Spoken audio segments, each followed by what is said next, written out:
మార్కెట్లు భారీ లాభాల్లో కొనసాగుతున్నాయి. నిఫ్టీ 670 పాయింట్లకు పైగా లాభంతో 24,690 వద్ద కొనసాగుతోంది. సెన్సెక్స్ దాదాపు 2,200 పాయింట్ల లాభంతో ట్రేడ్ అవుతోంది. Jio financial, Shriram finance, Lawrence, Axis bank, Tata motors షేర్లు లాభాల్లో కొనసాగుతున్నాయి. భారత్ పాక్ మధ్య ఉద్రిక్తతలు తగ్గిపోవడం, అమెరికా చైనా మధ్య టారిఫ్ డీల్ కుదిరే అవకాశం ఉండటం వంటి కారణాలతో దేశీయ సూచీలు పాజిటివ్ గా స్పందిస్తున్నాయి.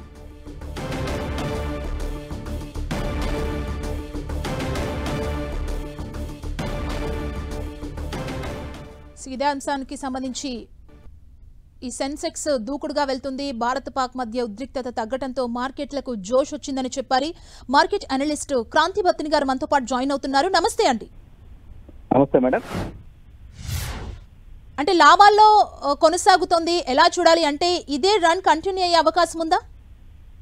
ప్రస్తుతానికి మనం చూసినట్లయితే ఒకటి గ్లోబల్ ఫ్రంట్ గా మనం చూస్తే కనుక ఏదైతే చైనా మరియు యుఎస్ మధ్య ఉన్నటువంటి ఈ ట్రేడ్ డీల్ చర్చలు అనేవి స్విట్జర్లాండ్ లో జెనీవాలో బాగా ప్రోగ్రెసివ్ గా నడుస్తున్నాయి, పాజిటివ్ గా వస్తున్నాయి అనే ఉద్దేశంతో ప్రస్తుతం గ్లోబల్ మార్కెట్స్ ఒక పాజిటివ్ ట్రెండ్ లో ఉన్నాయి. అంతేకాకుండా మనకి ఇండియాకి చూసినట్లయితే ప్రముఖంగా లాస్ట్ ఫ్యూ డేస్ నుంచి మనం ఎటువంటి బోర్డర్ లో ఈ టెన్షన్స్ చూసామో మనం చూడటం జరిగింది. సో అందుమూలన మార్కెట్ లో చాలా ప్రెషర్ అనేది ఉండటం జరిగింది. సో ఇప్పుడు ప్రస్తుతం ఈ డీఎస్కలేషన్ న్యూస్ తో ప్రస్తుతం ఈ ఉద్రిక్తతలు తగ్గడంతో మార్కెట్ కి ఒక మంచి స్ట్రాంగ్ మొమెంటం అనేది రావటం మనం చూస్తున్నాం. అందువల్ల ఇండియన్ మార్కెట్స్ విగరస్ గా చాలా స్ట్రాంగ్ నోట్ తో ఒకసారి ఈ ట్రేడ్ డీల్స్ కానీ నెక్స్ట్ ఈ టెన్షన్స్ తగ్గడంతో మార్కెట్స్ చాలా డిసైసివ్ గా ఓపెనింగ్ నుంచే మార్కెట్ లో అమ్మకాలు తగ్గడం, నెక్స్ట్ కొనుగోళ్లు ఒక మనం అడ్వాన్స్ డిక్లైన్ రేషియో కనుక చూస్తే ఆల్మోస్ట్ ఆల్ అన్ని స్టాక్స్ అన్ని సెక్టర్లు ఈ రోజు పాజిటివ్ గా ఉంటాం మనం చూస్తున్నాం. నిఫ్టీ 24,700 లెవెల్లో ఆల్మోస్ట్ ఆల్ 700 పాయింట్స్ అప్ అవటం కూడా మనం ప్రస్తుతం చూస్తున్నాం.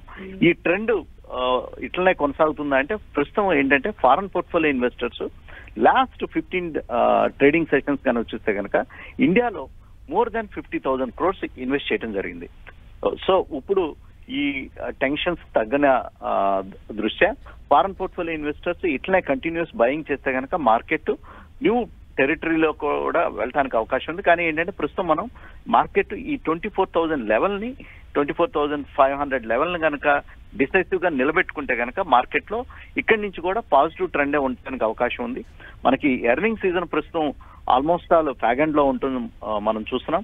Q4 ఎర్నింగ్ సీజన్ కనుక చూసినట్లయితే మార్కెట్ లో ఎక్కడ నెగిటివ్ సర్ప్రైజెస్ లేవు, అంత పాజిటివ్ గానే ఉంది.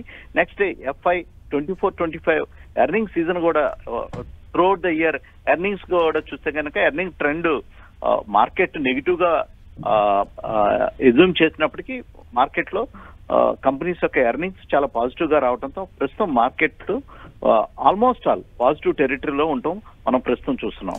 అండ్ ప్రెసెంట్ పాజిటివ్ లో ఉన్నాయి, ఫుల్ జోష్ తో రన్ అవుతుంది. సో ఇలాంటి టైంలో ఇన్వెస్టర్స్ దేనికి వెళ్తే బెస్ట్? అంటే ఉన్న వాటిలో ఇంకా బెస్ట్ చాయిస్ ఏంటి అంటే ఏం చెప్తారు ఇన్వెస్టర్స్ కి?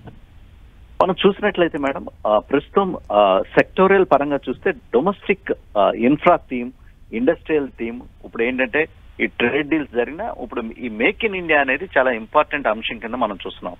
మనం చూసినట్లయితే ఇండియా పాకిస్తాన్ మధ్య ఈ టెన్షన్స్ లాస్ట్ ఫ్యూ డేస్ మనం చూడటం జరిగింది. కానీ ఏంటంటే డిఫెన్స్ ని మనం మేక్ ఇన్ ఇండియా ప్రాజెక్టుల్లో ఎక్కువ ఎవ్రీథింగ్ మన డొమెస్టిక్ ఒరిజినేటెడ్ అంటే మన ఇండియాలోనే ప్రతిదీ ప్రొడ్యూస్ చేయడం జరిగింది.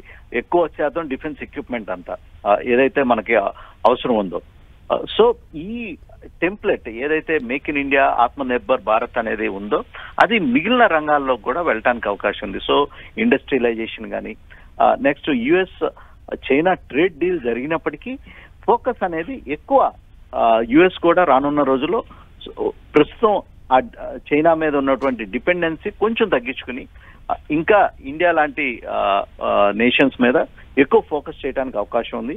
సో అందువల్ల ఇన్వెస్టర్స్ ఒకటి డొమెస్టిక్ సెంటర్ కి ఇండస్ట్రియల్స్ కానీ నెక్స్ట్ వచ్చేసేసి డిఫెన్స్ రంగంలో స్టాక్స్ కనుక చూసినట్లయితే మనకి ఇంకా డిఫెన్స్ ఇంకా చాలా స్కోప్ ఉందన్నమాట. ఇంకా మనం ప్రస్తుతం అదివరకు ఇంపోర్ట్ నేషన్ నుంచి ఇప్పుడు ఇండియా డిఫెన్స్ ఎక్స్పోర్ట్స్ కనుక చూస్తే మోర్ దెన్ 24,000 crores దాకా రావడం జరిగింది. సో నెక్స్ట్ ఫ్యూ ఇయర్స్ లో ఈ డిఫెన్స్ ఎక్స్పోర్ట్స్ కూడా పెరగడానికి అవకాశం ఉంది. మనం చూపించినటువంటి క్యాపబిలిటీస్ ఏదైతే ఈ లాస్ట్ ఫ్యూ డేస్ లో మనం ఒక రకంగా చూస్తే కనుక ఇండియా ఏ రకంగా పోరాడిందో ఒకటి చూసినట్లయితే ఇది ఒక టెస్టిమోనీ ఫర్ అదర్ నేషన్స్. మన ఇండియా నుంచి ఎవరైతే ఇంపోర్ట్ చేసుకోవాలనుకుంటున్నారో డిఫెన్స్ ఎక్విప్మెంట్ ని, సో ఆ నేషన్స్ కి ఒక డిమాన్స్ట్రేషన్ కూడా చేయడం జరిగింది. How better Indian equipment can be used during these kind of escalations అని చూపించడం జరిగింది. సో డిఫెన్స్ స్టాక్స్ లో కూడా ఇన్వెస్టర్స్ ఏదైనా డిప్ వస్తే కొనుక్కోవచ్చు. థ్యాంక్ యూ క్రాంతి గారు.